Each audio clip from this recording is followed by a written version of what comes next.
Motivational video 4 विद्यार्थियों की है जो कि स्कूल में हमेशा झगड़ा करते रहते थे और उनका ध्यान कभी पढ़ाई नहीं होता था। जब भी परीक्षा आती थी वह हमेशा सिर्फ नकल ही किया करते थे क्योंकि वह कुछ भी पढ़कर नहीं जाते थे। शिक्षक भी उन्हें कुछ नहीं कहते थे क्योंकि वह बच्चे अमीर ख़ानदान से आते थे और उनके माता पिता बहुत अमीर थे।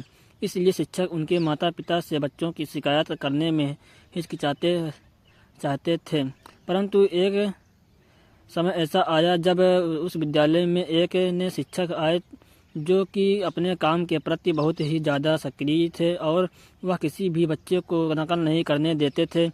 जब शिक्षक को उन 4 बच्चों के बारे में पता चला कि जो कि बिल्कुल ही पढ़ाई नहीं करते हैं और सिर्फ नकल के भरोसे ही रहते हैं तो वह हैरान हुए। शिक्षक अच्छी तरह से जानते थे कि बच्चे ना समझ हैं, परंतु यदि वह इसी प्रकार जीवन भर नकल के सहारे बने रहें तो वह कभी भी कामयाब नहीं हो पाएंगे और उनका जीवन बर्बाद हो जाएगा।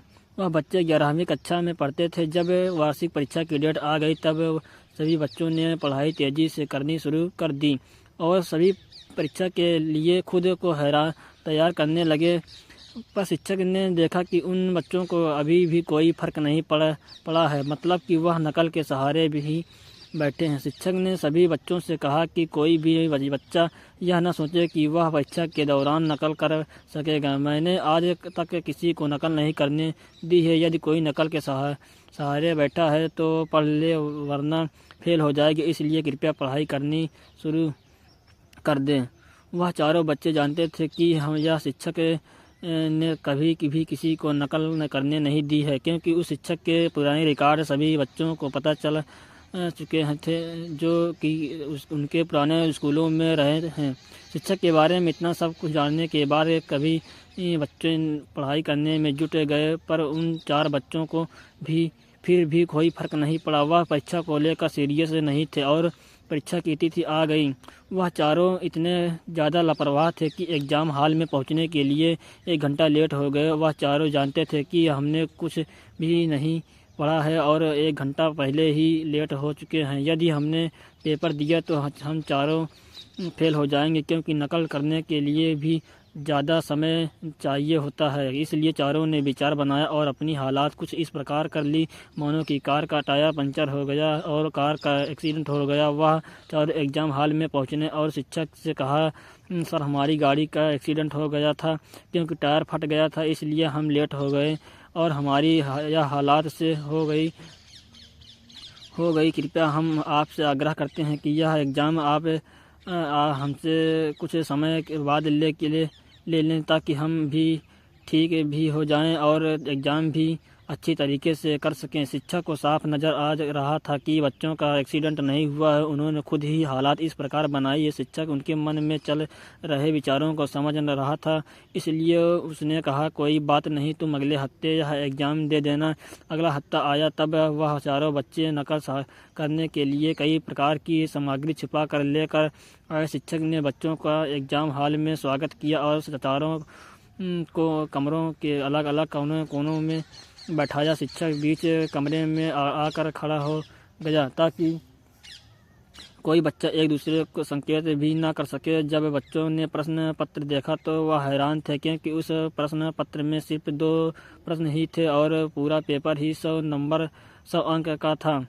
पहला प्रश्न सिर्फ 1 नंबर का था जिसमें लिखा था तुम्हारा नाम क्या है, और दूसरे प्रश्न में लिखा था तुम्हारी जो कार का एक्सीडेंट हुआ था उसका कौन सा टायर पंचर हुआ था। यह देखने के बाद चारों बच्चे हैरान थे क्योंकि यदि उन्होंने अलग अलग टायर के बारे में लिखा हो तो वह फंस जाएंगे और टीचर उन्हें फेल कर देंगे। सभी विद्यार्थी टीचर की रणनीति समझ चुके थे और अब उन्हें अपनी सारी गलतियां याद आने लगी और वह सोचने लगे, काश हमने यह ड्रामा न किया होता और अच्छे से पढ़ाई करी होती। वह अब मजबूर थे और सभी ने टायर के बारे में लिखा, परंतु सभी ने अलग अलग टायर के बारे में बताया और जब शिक्षक ने यह चेक किया कि तब शिक्षक ने चारों विद्यार्थियों को फेल कर दिया और जैसा पहली बार हुआ था कि उन्हें फेल कर दिया गया हो।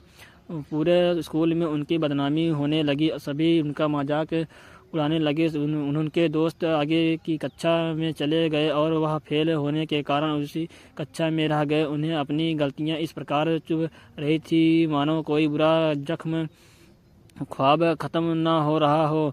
अपने इतने ज़्यादा अपमान के बाद उन्होंने पढ़ना शुरू कर दिया और जब फिर वे 11वीं कक्षा की वार्षिक परीक्षा तब उन्होंने बहुत अच्छा पेपर दिया, क्योंकि जब अब वह सुधर चुके थे और उन्होंने पढ़ाई करी थी और वह पास हो गए।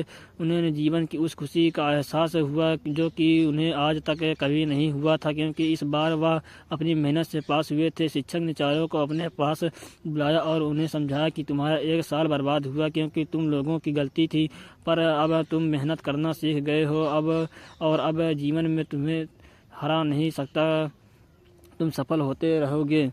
नकल हमारे जीवन का शॉर्टकट है और सफलता कभी भी शॉर्टकट से नहीं मिलती।